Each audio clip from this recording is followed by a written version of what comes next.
Yes, I'm back. It's your girl, Miss Meka T on Mic Check Radio. And we are back with that crazy topic, anal and oral sex being taught in school. Now, we gave you the number to call in, so we got a tweet also, a call in that said, what about, this call comes from Cassie Jenkins, and it said, what about teens who don't have someone to talk to about anal or oral sex in general, and don't feel comfortable talking to their pastor or parent? All they have is a teacher. What do they do then? Now, to me, I say talk to your teacher. If that's all you have, talk to your teacher.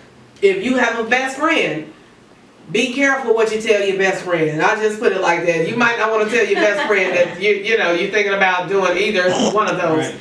You know, you guys tell too much anyway, so now don't tell your friend, especially if you're going to do the anal part. Definitely don't tell your friend. Keep that to yourself, because she'll blow it up. Or he may blow it up. But we're going to get back into this panel. I got my girl Andrea over to my right. My brothers Maurice and Brashawn. We're going to get back into the topic of anal oral sex. And like I said, people will text and we and they inbox me and called me and asked me about certain things, and I wrote these questions down, and here's one of them. What do you think about anal and oral sex being taught in schools? Is it necessary? I'm going to throw this over to Maurice. No. No, it's not necessary, because I feel like even when we were coming up, we had sex education in school when we were coming up, and I feel like at the end of the day, they was trying to practice abstinence. They was trying to teach us of all the reasons why we shouldn't be doing it. And this is kind of transitioning to why they should experiment. If you're going to experiment, at least this is what you need to expect. This is what you prepare for. And this is not doing anything but what I said earlier, but birthing that curiosity into our youth. And that is exactly what the issue is, because if we don't stop this at some point, then HIV is going to not only continue, but it's going to grow. It is going to go into this epidemic that, at the end of the day cannot be stopped. Right. HIV is totally, curable as far as abstinence. Yeah. If you're not having sex, you ain't gonna catch it. Exactly. Guaranteed. Now you can catch it twice. Exactly. Now you can catch it. Did y'all know that? You can catch it again. I didn't know that. Oh, I didn't know that. So you can give a different strain, really? Yeah. It's a different strain. And that one, they don't have any medicine for that. So one might make your hair fall out, the other one might make you go skin. I want to ask, because everybody on the panel, right, is a parent, right? Yes. Everybody is a parent right now. So as a parent, I'm sorry. No, it was something I want to kind of like piggyback. I don't know if you guys really understand that, but the thought behind this anal and oral sex is, if a woman has not been penetrated vaginally, she still considers herself a virgin. And to me, that's just totally crazy. Because I met, there was a young woman, and she was telling me, oh, I'm a virgin, but then in this party atmosphere, it's like, that behavior is wasn't matching up. Right. But what it came out to is, because she hasn't had vaginal penetration, she still considers herself a virgin.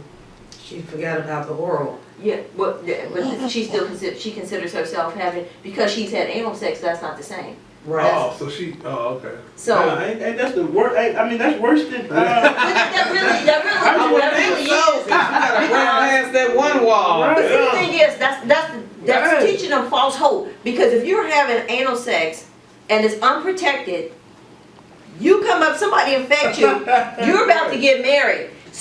You tell your spouse, I'm a virgin. Well, he's not going to be expecting him or her. You know what I'm saying? Well, I was hoping it'd be her, but you know what I'm saying? But this man is expecting, he's getting a woman that has never been touched. Right. I'm getting a fresh package, and nobody ever had this. This is mine. But that is not the truth. Right. So fresh in the front, but not in the back. So that don't work. And that's how you get hypnotized, all that stuff. Because you man. You actually messing with the. You messing with the exit place. You ain't supposed to be once you break that line, and I kid y'all not, I knew a young lady, she loved it from that way. And she fell one day. She had on a t-shirt. I was like, oh my God, she fell. Wound up not having any underwear on, and her behind just flat, just opened up, just to the side, and it was like the black hole. I was like, that was a space starship.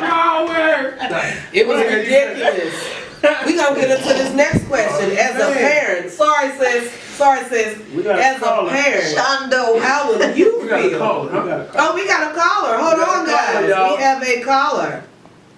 Yeah. Hey, how you doing? Welcome to the show. Welcome. I'm doing great. You? Oh, great. Welcome to My Check Radio. I'm here. I'm Miss Meka T with my panel guests, Andrea, Maurice, and Brashawn. So what's your question, babe? My question would be, when they start this school thing, teaching this particular subject, will this be a requirement for my son to graduate from high school? Wow. That's a good Ooh, that is a good That's a good question. That's a good question. Yeah. I do work for the school system, but I have no answer for that. Anybody else? What you guys think? I would say check with the schools because I know in certain states, they're making it mandatory where the parents cannot opt their kids out of that class. So I would strongly have you check with Cincinnati Public Board of Education and find out about that particular course. Yeah, like your school administrator, the superintendent, the principal, you know, somebody will have that information who will be able to kind of give you that insight because to Andrea's point, it's a state by state case, you know, like some states the require it, government some has states. nothing to do with Exactly. Because I read on Fox News that there was a parent that was actually upset about, you know, it was in Delaware and they actually Who forced. would be upset? Yeah, but they forced her child to be a part. I really don't know about this here. Yeah, and the parents are being forced Right. to, they can't opt out of it. Another one was, it was on religion, but the teacher was actually teaching Islam, and they had them practicing Islam. So it's things like that that are coming down, that we Right. don't, coming down the pipe, and that are actually happening in our schools here in the United States. Right. But a lot of the parents are not aware of it, for whatever reason. But as a parent of a high school or a child that's in school, I would strongly advise you to check at your school, like you said, with the administrators, find out, okay, I need to sit in, even if you need to sit in on the class, I need to see the curriculum. What are they teaching my kids? Right. Well, do you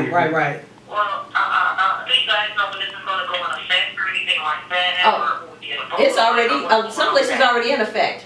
Oh, wow. Yeah. Yes, some states is already in effect. I know Tennessee is one of them. That's why I heard where the parents are not allowed to even opt out of it. Wow, okay. Thank you guys very much, and I will keep listening in, and I'm going to check this out because, I don't want this to stop my son from graduating. Right. Thank you so much Thank you for for calling in calling. My Check Radio, and God bless. Good luck. Thank you. Bye-bye. All right, that was our caller, and she was very concerned, as many parents are. This is just ridiculous. One of the questions someone gave me was, as a parent, how would you feel? Like I said, we are all parents. How would you feel if your child came home and said, Dad, Mom, I want some oral? And just left it flat out like that. Dad, Mom, I want some oral. What would you do? What would you do? You want to tackle this? Brashawn, I think Brashawn needs to. Man, if my son or if he, man, that'd be crazy. Yeah. Like I first of all, I'd be stunned because he just came flat out with it. Like I want Right. some oral. Like and then I'm like, son, let's go pray right quick before we enter this conversation, because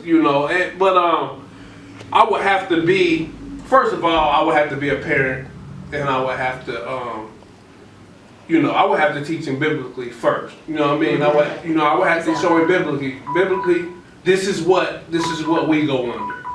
And then I would have to let him know that whatever choices you make, you got to deal with the consequences.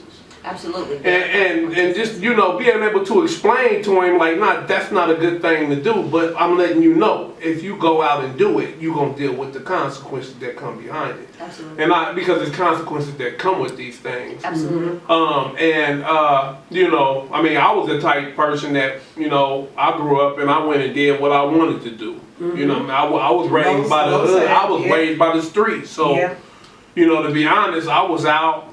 I was out on the block. You know what I mean? Right, So it was like, didn't nobody teach me nothing. I just was walked in it. You know what I'm saying? Which it was consequences. I ended up with a child at the age of 17. You know what I mean? And she was young, and a lot of stuff, man. And still dealing with that factor to make a decision. So I don't know, man. I would definitely sit down and talk to him and try to explain and try to just kind of be open-minded and give it to him. Maurice, if your son came home, What you Dad, I want some oral. I know some dads will be like, oh yeah, my boy wants some oral. You know what I mean? Right. Stupid with it. Right. Stupid. He wants some oral. Oh yeah, let's show you how to do. I go around. No, we don't want that. Right. Turned off for what? Don't. Yeah, that's crazy. Maurice, how would you feel if your son came home? Dad, I want some oral. To be honest, I would give him the right hand of fellowship. I'll slap the taste out of him. I'm just joking.